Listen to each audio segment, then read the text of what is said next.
விருச்சிக ராசி அன்பர்களே, நவம்பர் மாதம் எப்படி இருக்கும்?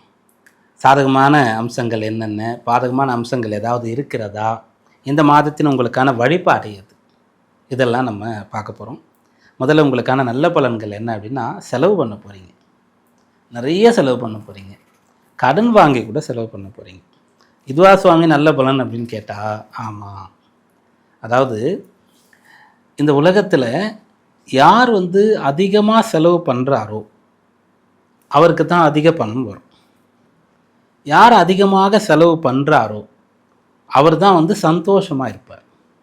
யார் அதிகமாக செலவு பண்ணுறாரோ அவர் தான் ஆரோக்கியமாக இருப்பார். யார் அதிக செலவு பண்ணுறாரோ அவர் பிரபல்யமாக இருப்பார். இப்படின்ற கணக்கெல்லாம் இருக்குது, சொல்லிட்டு போகலாம். எதை வச்சு சொல்கிறோம்? காலபுருஷ தத்துவத்தினுடைய 12ஆம் பாவத்தில் சுக்கிரன் உச்சமடைவார். காலபுருஷ தத்துவத்திற்கு இந்த சுக்கிரன் யாருன்னு கேட்டால் 2ஆம் அதிபதி. 7ஆம் அதிபதியாக வரார். 2ஆம் இடம் தனம். பணத்துக்கான ஒருத்தர் போய் உச்சம் பெறதே 12ல் தான். செலவு பண்ணாதான் பணம் வரும்.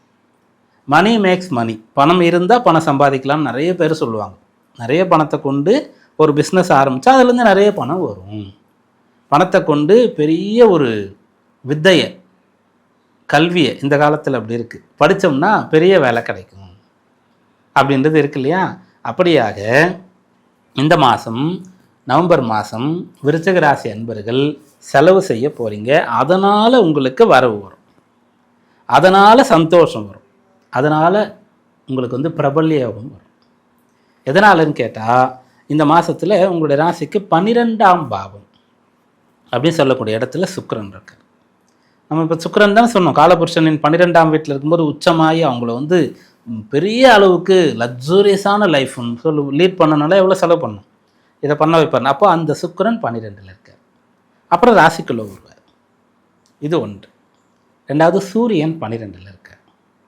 அப்போ சூரியன் 12ல் இருக்காருன்னா அவர் யார்? உங்களுடைய ராசிக்கு ஜீவனாதிபதி, 10ஆம் அதிபதி. அப்போது சூரியன் 10ஆம் அதிபதியாக இருந்து 12ல் இருக்கிறதுனால அந்த கடமை, அந்த வேலை, அந்த கர்மா, அதை செஞ்சு நீங்கள் சம்பாரிச்சிங்க இல்லையா, அதை செலவு பண்ணுவீங்க. இப்போ சூரியன்னு சொல்லக்கூடிய ஒருத்தர் 8ல் இருக்காருன்னு ஒருத்தருக்கு வச்சுக்கலாம். அப்போ அவங்க என்ன பண்ணுவாங்கன்னு சொன்னால், தன்னுடைய செல்வத்தை இழக்கக்கூடிய ஒரு நிலையை அடையிறதுக்கான வாய்ப்பு இருக்கிறது. இருந்தாலே கிடையாது. ஏன்னா அடுத்து 8ல் சூரியன் இருக்கிறதுக்கான ராசிக்கான பலனையும் நம்ம சொல்லுவோம். அப்போது இது அப்படியே டைரெக்டாக அங்கே கிடையாது, பொதுவாக ஒரு உதாரணத்துக்காக சொல்கிறோம். அப்போ சூரியன் 12ல் இருக்கார். 10ஆம் அதிபதியாக இருந்து 12ஆம் இடத்துல இருக்கிறதுனால சம்பாரிச்சது செலவு பண்ணுறது. யாருக்கு? சூரியன் காலபுருஷ தத்துவத்தின் 5ஆம் அதிபதி. பிள்ளைகளுக்காக பண்ணுறது.